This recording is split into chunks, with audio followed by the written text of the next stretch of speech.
Liftoff will start in T-minus 10 seconds.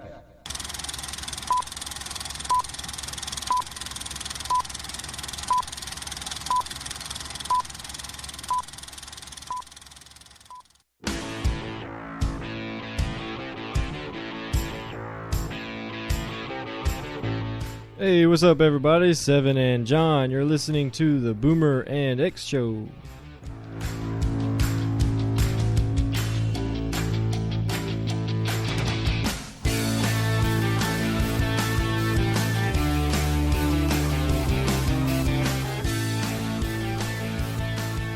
Hey everybody, and welcome to the Boomer and X Show. We are renewing our format of sports shorts. Yeah, today it's football is season. September the 14th, a day after I turned 27. Happy belated birthday, by the way. Yes. And Good so old. we're going to cover some NFL and NCAA football along with a couple of other things. Yep. But anyway, let's get started. Let's jump right in. Evan, to talk about the first 2 weeks collectively of NCAA football. We'll hold off on LSU and give them their own segment in a minute. Well, okay, no LSU until. Yeah. Well, crap. That I was about to say week one, LSU got beat. So we're gonna save that then. Yeah. So Alabama, week one, they played Southern Cal. at home, right? It was a neutral site game. Oh, that's right. Yeah. The only thing I know is offensive line was kind of iffy, and they got a new quarterback, A freshman. and a new running back. Yeah. Their quarterback and their running back are freshmen right now, and they won. Well, the quarterback, the one that ended up playing most of the game and having a very good game, didn't start the game. Oh, that's true. His name is Hurts. I forget his first name. Allen. I think it's Allen Hurts, isn't it? Yeah. But so yeah, I mean, he comes in and it's funny. I was watching the game with my son, who knows a lot about football. He knows a whole lot about football. We've had him on here on the show, and he thought, and it was halfway through the second quarter. He said, "This is going to be a game. Southern Cal is playing tough." And I said, "I'll tell you what's going to happen. Southern Cal is going to play tough enough to make you think they're going to possibly win this game. And before it's all over, Alabama's going to win this game by 4 touchdowns." Wasn't it like 3? We're sitting there late in the third quarter, and I said, "You know that whole 4-touchdown thing I said?" He said, "Yeah." I said, "I was wrong. It's going to be more than that."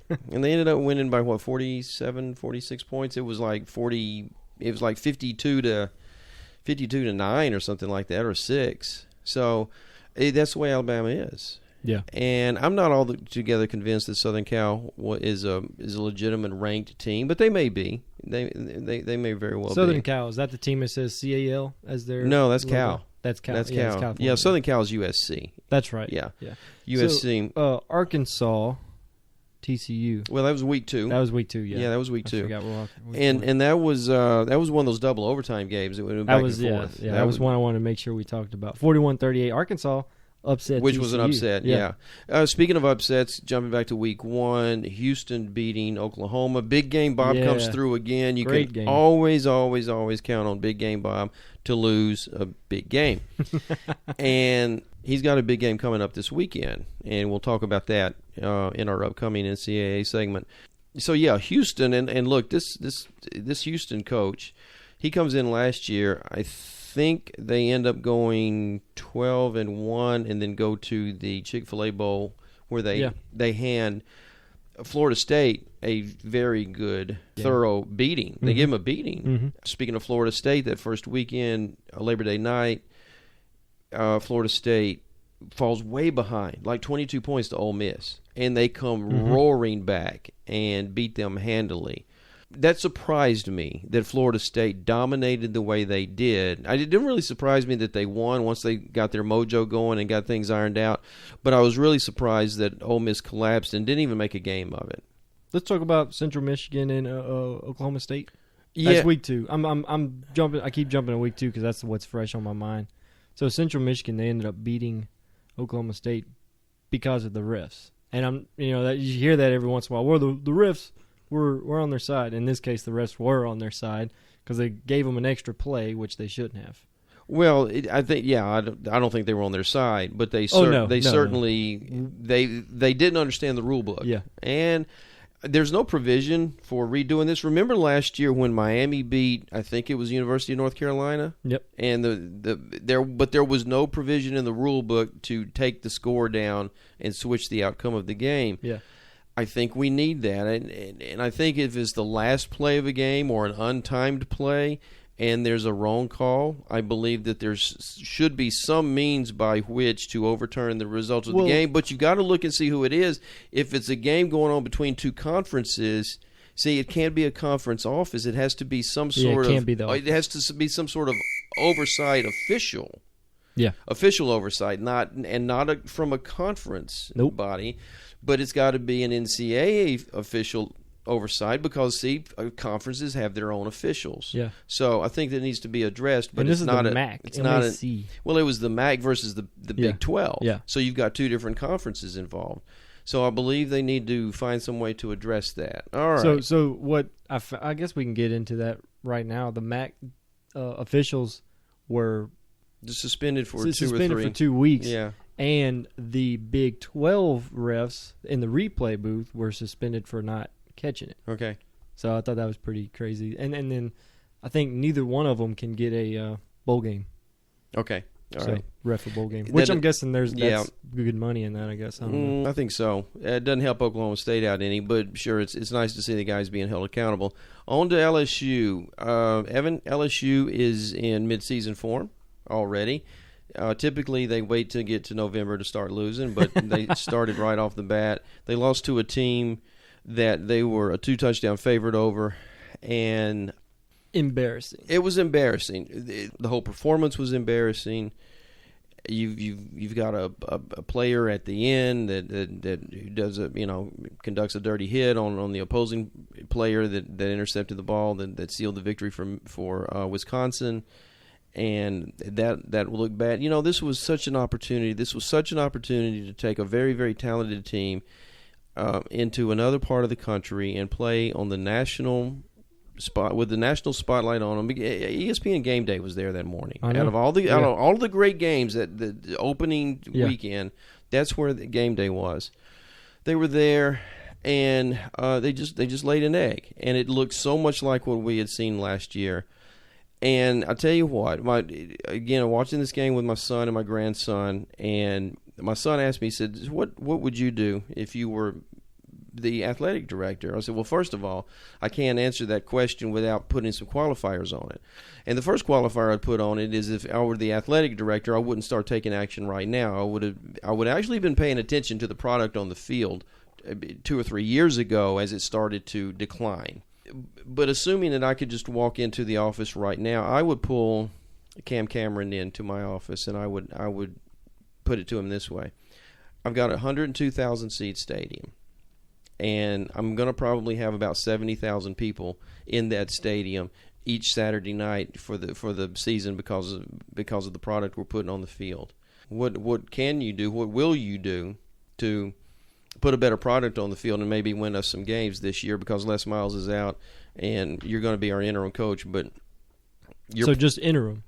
Yeah, I can't see going forward with anybody on the staff. Certainly not the OC and the head coach. Maybe some of the other guys, possibly. Well, I mean, like just this year, right? Just this year. Find a new guy. Just this year, because here's what really bothers me, and I said a lot last season about LSU, and I don't want to duplicate things that I said last year, but here's the conclusion I've come to. I was very critical of not only the coach but the administration last year, and I'll say this. I believe that Les Miles still has his job coaching at LSU because everybody else in the administration that has anything to do with athletics, and that's the AD, the president, anybody that has any say-so with athletics at all, is even more incompetent in their job than Les Miles is in his. That's why I think he still has a job. So just clean shop, fire them all? Well, I don't even know how the athletic director and the president get their jobs, but I don't trust any. Even if they do at this point decide to start looking for a coach and make a decision, I'm not sure I trust them to make the right decision. I've already seen the old forums. Who's our 5 on our list? Who do we want? Yeah. Game 2. week 2. Right. Hey, come on. And it's sad that with such a talented team, here we are at this point early in the season, and we know. And look, it wasn't like it was one loss. It was one loss taken out of context of a trend that we've seen over the past several years. Exactly. I mean, LSU is 9-9 in the SEC West over the last 3 seasons. That's 500. You're batting 500, and you have more talent on the field than any team except Bama, and you have as much as they do. Yep. In fact, I'll tell you right now that active players in the NFL, LSU has 44 former LSU players are in the NFL right now. And I bet they lead overall, too. And in putting players in since 2014, 121. Alabama's second at 112.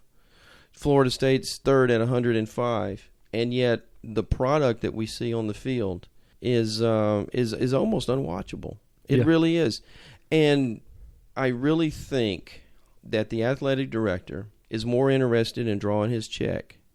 Well, what if he doesn't get the fans in? Well, and that's where I'm going with that. Okay. I think what's going to finally get his attention is a stadium that's 3/4 full instead a stadium that they just enlarged by what, 15,000? by about 6 or 7. Oh, okay. Yes, going from like mid-90s to 102. Okay. I believe that the only way to get his attention, the only way that he's going to start really caring, When he starts is when making less the money? dollars start drying up. Because certainly having a poor product on the field Isn't gonna fill seats. Well, it hasn't bothered Oh, him. yeah, It that's hasn't true. bothered him That's to this true. point. So, but the money will.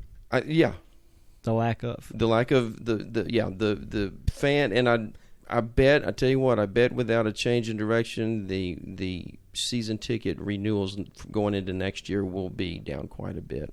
Well, I know we already have a couple of decommits. Right. So that right there. So those are is- players decommitting. I think Exactly. we'll have some fans. Yeah. We'll have some fans decommitting as well. I don't know. True fans. That's not because I'm a true fan. I'm Yeah. a true fan, and I am demanding Yeah. better. Yeah. Doesn't make me a fair weather fan. Doesn't make me not a true fan. Yeah. It just makes me. I'm demanding better. And you should. I mean, Right. because what we're getting needs to be better. And also, speaking of money, the LSU staff is the highest paid staff in the country. Really? Yes. Yep. And that's all of them combined, more than any other staff in the country, and that's the product that we're getting. Jeez. Jumping now to the NFL Week 1 that just finished up. There were some really good games. There were some nail-biters. The Saints broke their fans' hearts. Oh, yeah. That what was a field goal, right? Field goal didn't go in, but how about the 35, how about the 34. defense? Young defense is all I have to say about Weren't that. they young last year? Well, they're still young. That was heartbreaking. I don't even want to talk about it. Okay. They lost. This is a talk show. Okay. Well, let me say this. They're going to be 0-2 next week because they're playing the Giants. They're playing the Giants at in New home. York. Yeah. So the 0-2 Saints are. Now, do you remember that game with the Giants last year that it ended up being like 52-49 or something like that? Nuh-uh. I think the Saints may have won that one, but it was a very, very, very high scoring game. This is a talk show. Okay, well, let's talk about my Broncos and beating Let's the talk Panthers. about your Broncos and Panthers. Your Yeah. Broncos So I won find- again. They won the rematch. I did not know how I would feel about the Broncos without Peyton Manning. Okay. I find I'm still a Broncos fan. So that's a revelation upon myself. As someone that pulls like crazy for the Pittsburgh Steelers, Yeah. initially because Terry Bradshaw was their quarterback. Oh, okay. Okay. And he hasn't been their quarterback since I got you. 1983. So you I'm feel me. right with you. And if you're anything like I am, when you're 54 years old, you'll be pulling for the Denver Broncos. Yeah. So, But I don't pull for the Colts as much, and he was there longer well, than he that was is with the interesting. You know, See, I like the Colts. Yeah. I find myself liking the Colts, but that's because I like Andrew Luck, I guess. Anyways, Well, Terry only had one team. He played his whole career Yeah. with the Steelers, and Yeah. so it was easy for me to latch on. Now, it's funny, talking about other teams, Shreveport and Woodlawn High School had another quarterback that came out just like 3 years after he did, and that was Joe Ferguson that went to the Buffalo Bills. And while he was there, I certainly pulled for them. But it didn't. I mean, once he was gone, I didn't care about the Bills, and I think it's twofold. One was Terry and the Steelers were my first love, and so they got my heart. And they were so great. And they were so damn good. I mean, they won 4 Super Bowls in a span of 6 years when I was a teenager, and so that's what latched me on. And you see everywhere the Steelers play, and I don't want to turn this into a Steelers love fest right now, but everywhere they play, they have a lot of fans in the stands, and I think it's all I over, think it's a lot of people like myself that became fans back in the 70s. And now their kids are fans. And their kids are fans, too. I think you see a lot of that. Yeah. That's a question I want to actually ask random people. Why are you a fan of whoever? And a lot of them's, well, my dad was a fan. Right. Well, why is he a fan? You right. know, he's from, we got a guy I work with, he's a Chiefs fan, and he's never lived there. Right. He's not from there. So why? You know? And so anyways, Broncos. I'm a Broncos fan, I find. And that was a good game. Very good. 20-21. That was a very good game. I don't know what the point spread was. I'm pretty sure Broncos were favored to lose. Favored to lose.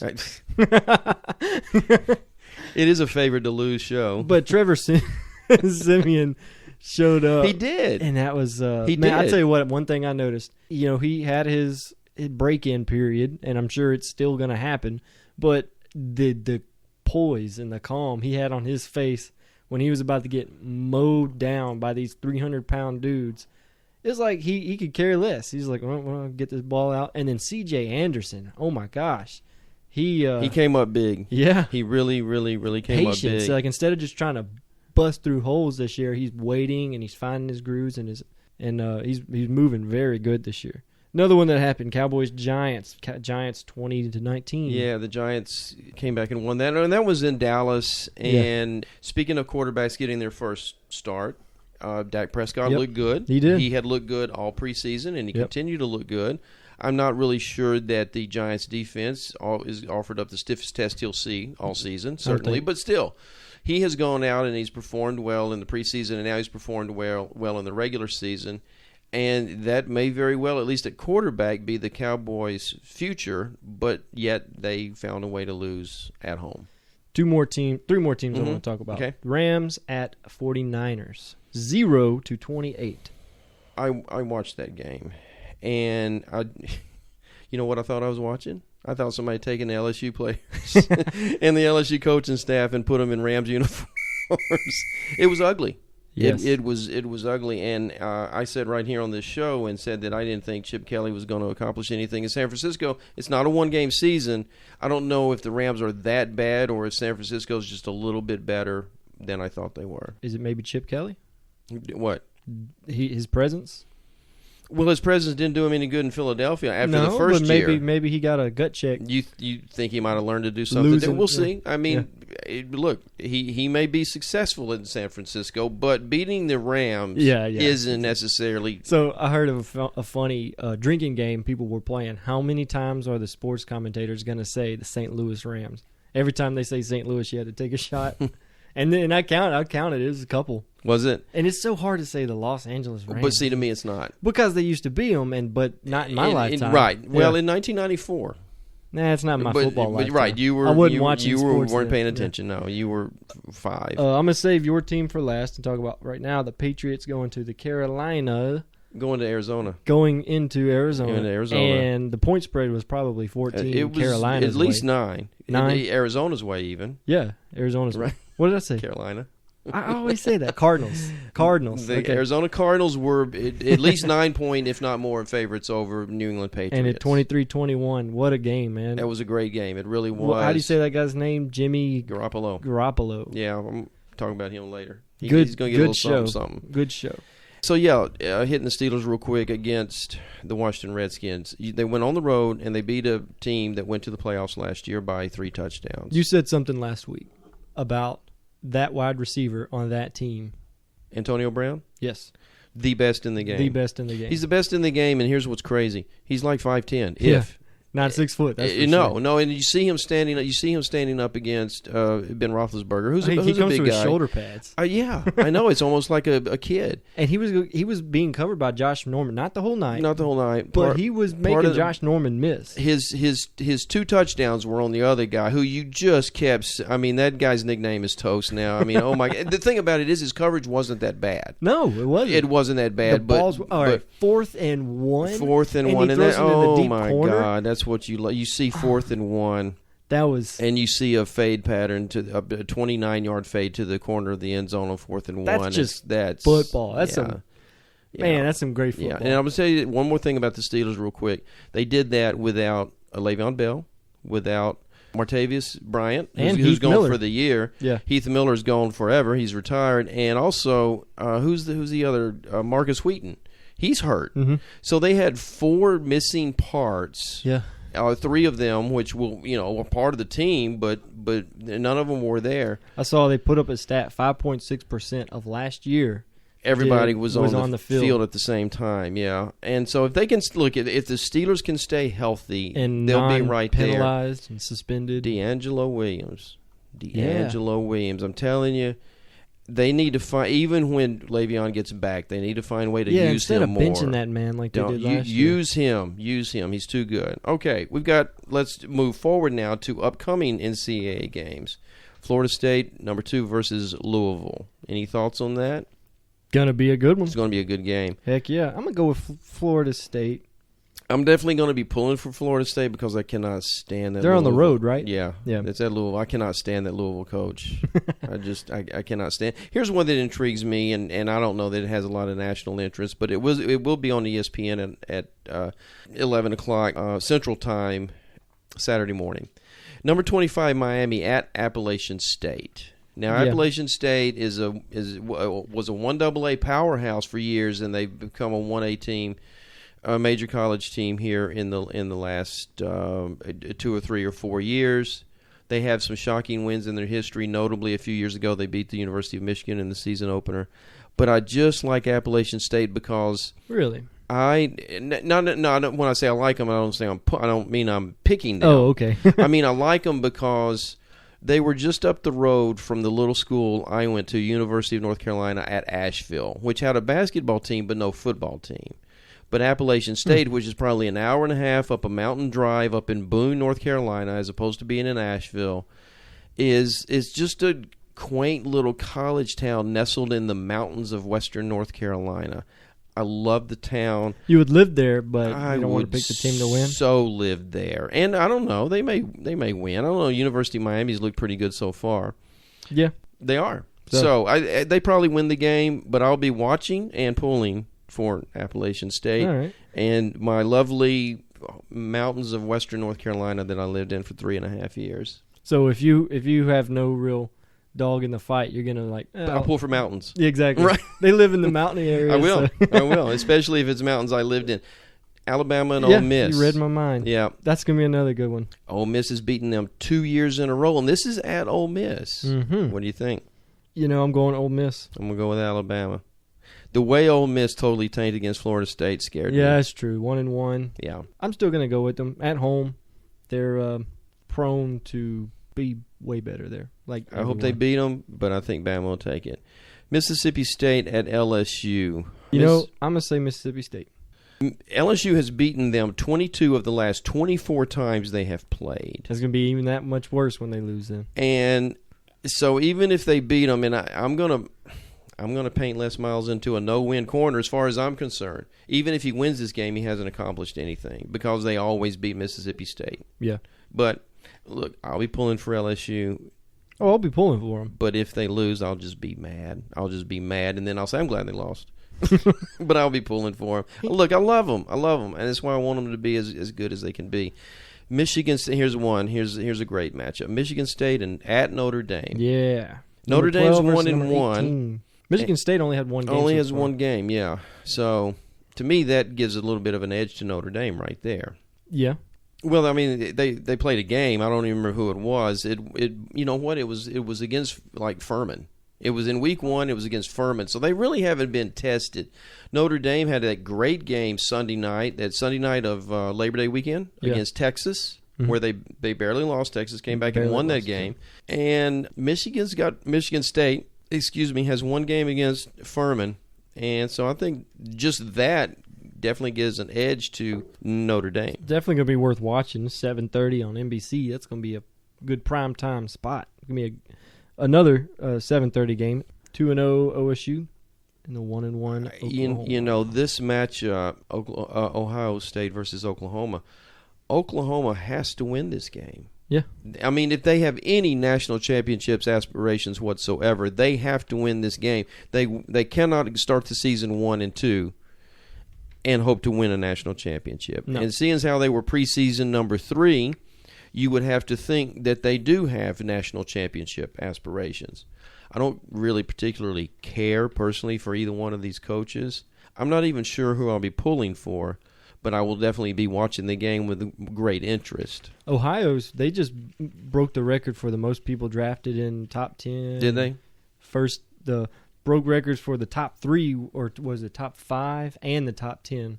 So they're obviously missing a bunch of key players. They are, but they're third ranked and 2-0. And 2-0, exactly. Yeah. So it's they've replaced them, but you're still missing those guys that were such a powerhouse last year. So I can see Oklahoma winning this one because they have to. They do have to. And they're home. And I like Oklahoma better than Ohio. Well, it's not a mountain thing. No, it's not. I love the fact that, and again, when we touched on this going into weekend 1, used to schools, and I'm talking about fairly recent history, schools played their conference foes, and the rest of the schedule was Little Sisters of the Poor. I love the fact that you can get a non-conference game between Ohio State and Oklahoma. Yeah. If you're just a fan of college football, that's going to be a good one. That's something you want to watch. Mm-hmm. It just really is. So now, upcoming NFL, the 0-2 Saints versus Giants. I'm gonna go with Giants. I'm not sure how good they are, but you know who's back? You know who's back catching passes? Victor Cruz. After like almost a 2-year. He didn't play last week? He did. That's what I'm saying. He's back. He's back. He's back, and he caught a touchdown. Yeah. So it won't be double team OBJ. So, and getting away with it. Eli has a lot of weapons. Yeah, he has a lot of weapons. But Victor was a big one. And he's back. And of course, OBJ only had I think 5 or 6 receptions for 73 yards or something the other day. No touchdowns. Definitely a subpar day by his standards. Since I have him in one of my fantasy leagues, I hope he gets untracked nicely on Sunday. Does that mean I'm pulling against the Saints? Yeah, Odell. Yep. Does that mean I'm pulling against the Saints? No, but I hope it's a high-scoring game. I think it will be. Yeah. Let's say Colts-Broncos, Sunday. It's the Manning Bowl, and he's not even playing anymore. Yeah. Colts and Broncos. Where is it? It's at Denver. It's at Denver? Colts just lost. They lost to Detroit. And I think it was at home, and it was a come-from-ahead loss. I wasn't on the Andrew Luck train. I wasn't on the Colts train, and I see no reason to be on it now. I pick Denver. Yeah, me too. Chiefs at Texans. That's going to be a good game. That is going to be a good game. Is Jamal Charles still hurt? Jamal Charles, I don't know if he's going to play or not. He didn't play at all last Sunday. And Spencer Ware went off. Yeah. He had a mad, crazy day. I think he had close to 200 yards in total offense.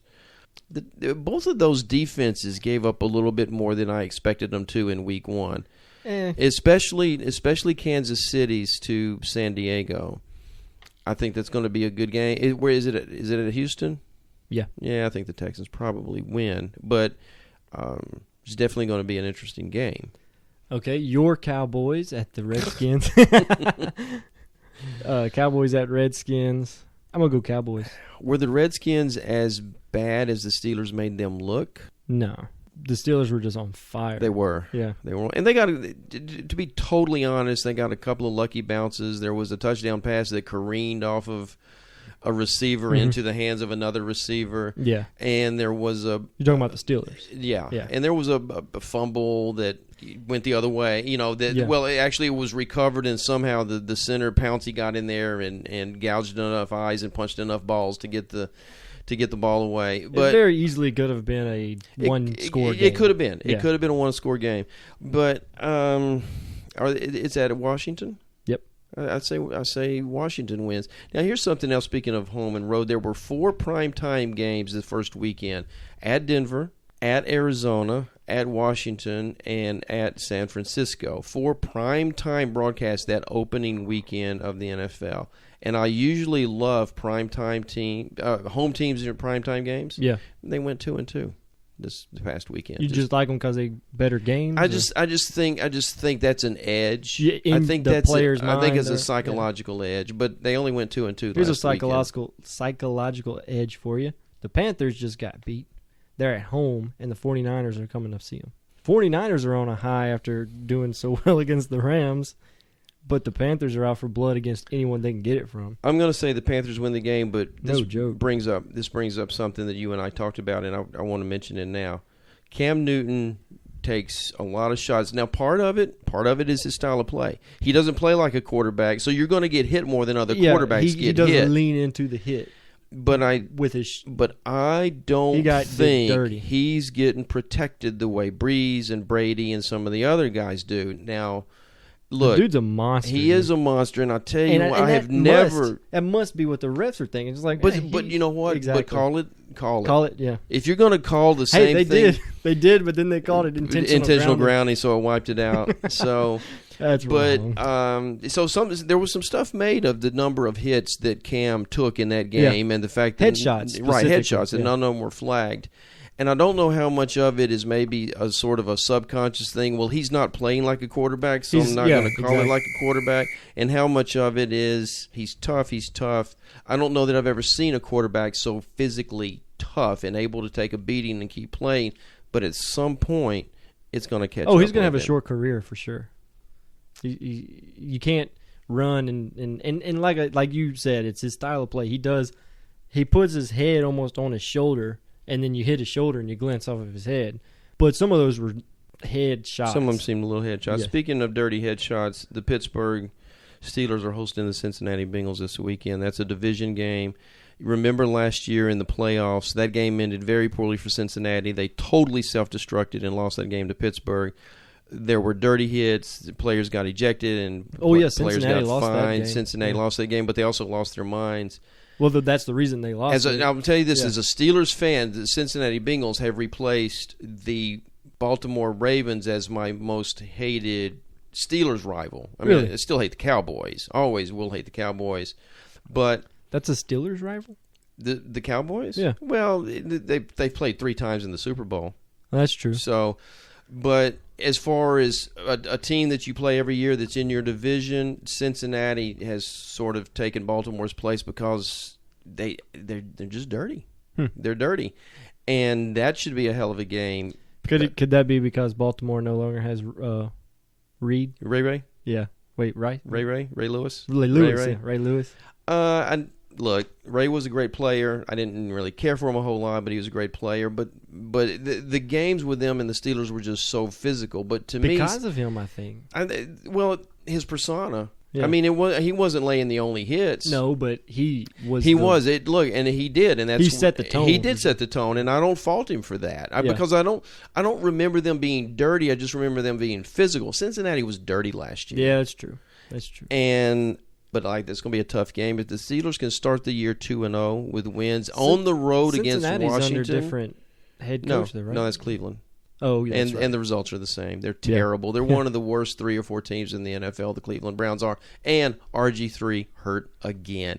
You know what? He needs to stop watching Cam Newton and think he can play like that because he ain't built like Cam Newton. No, he needs to get his ass down and not take shots. If he's going to survive in this league and maybe have a career, he needs to start playing differently because he's not taking. He can't take the hits that Cam Newton can take. Nope. And I remember when RG3 came into the league in his rookie year. I'll get it right here in a second. His best year. His best year, and I would watch a game if he was playing just to see what he would do. And man, it's not like that. And Cleveland can't make a right decision to save their lives. they just can't. So let's go into some Mad Dash. A little bit of Mad Dash. So we're going to start doing winners and sinners. Winners and sinners, and this can be on the field or off. And another thing where it's didn't see that coming, or I told you so. Yeah. And it's just kind of reoccurring little things. But so today we're going to do winners and sinners. John, give us yours. My winner is Jimmy Garoppolo, who took his first start, went on the road. He didn't have his number one target in Gronkowski. He goes on the road as a starting quarterback in hostile territory and beats a 9-point favorite. I'm going to go with New England quarterback Jimmy Garoppolo beating Arizona. He's my winner. My sinners are the LA Rams in general and Aaron Donald in particular, who near the end of the game with about 7 minutes left in the game absolutely lost his mind, yanked a player around and then made contact with a ref. I don't know to what extent. I just know that was the call. I didn't actually see it. And he made contact with a ref. He gets thrown out of the game, and he's smashing his helmet and everything, walking off the field. I understand he's frustrated, but he's supposedly the leader of that defensive unit, who looked bad, by the way. I expected the Rams' offense to not look good, but the defense was terrible. I guess if you have no offense, your defense wears down and gives out. But those are my sinners, Aaron Donald and the L.A. Rams. Yeah, my winner will be Trevor Siemian. So for the same reasons, he's redshirt freshman. I'm just kidding. He's a what's the NFL rookie? Rookie. Yeah, he's a redshirt rookie. Which actually he's not. If you're he's a redshirt rookie. Yeah, exactly. Yeah, I mean it's not his rookie year. He's been on the bench for a while. Was right? that him? Yeah, he wasn't their draft choice this year. No. Okay, no, yeah. No. So he's a redshirt rookie. Okay, we just coined a term. There you go. All right. So he looked great. He very poised. I hit all that already, but he's my winner. Okay. My sinners are the refs for the Okie State game against. They gave Central Michigan the win. They did. Now I will say this: Central Michigan still ran that play. Did you see the play? I did. It was a hell. So the quarterback threw it as far as he physically could. Yep.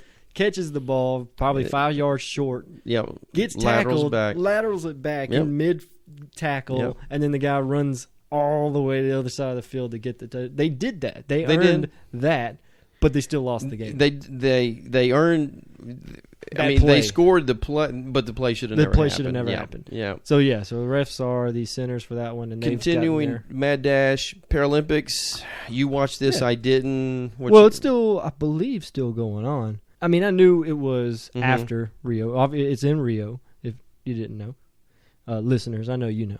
162 countries there, 4,358 athletes, and 534 events. I mean, it's big. It's big. It's big. Some of the ones I watched were rowing ones, table tennis, some soccer, triathlon, swimming. They had a blind or impaired vision swimming. Mm-hmm. Could you imagine? Like, I can't imagine any of it. I could can't. Could you imagine swimming that fast at a brick wall? No. And then no.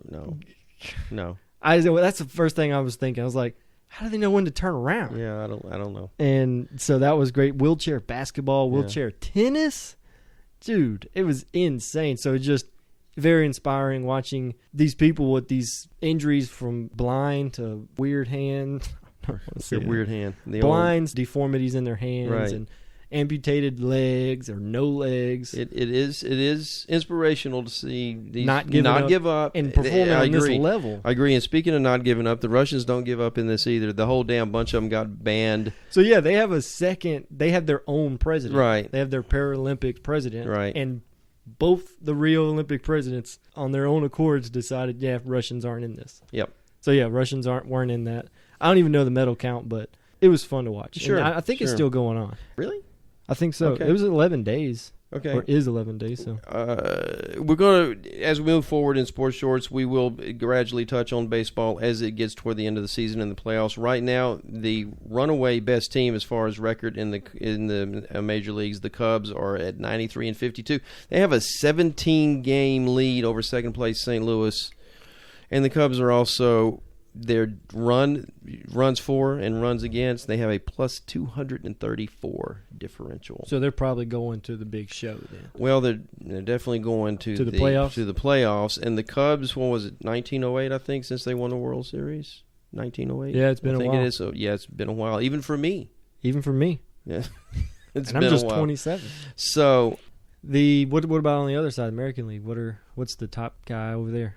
Probably we've got the Red Sox leading their division by 1 game over the Orioles. The Oreos? The Orioles, the Baltimore Orioles. Oh, Not the cookie, the bird.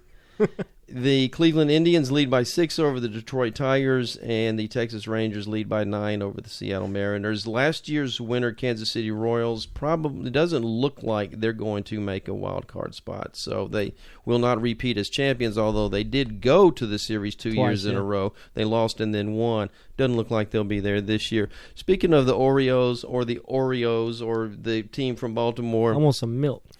Adam Jones, player.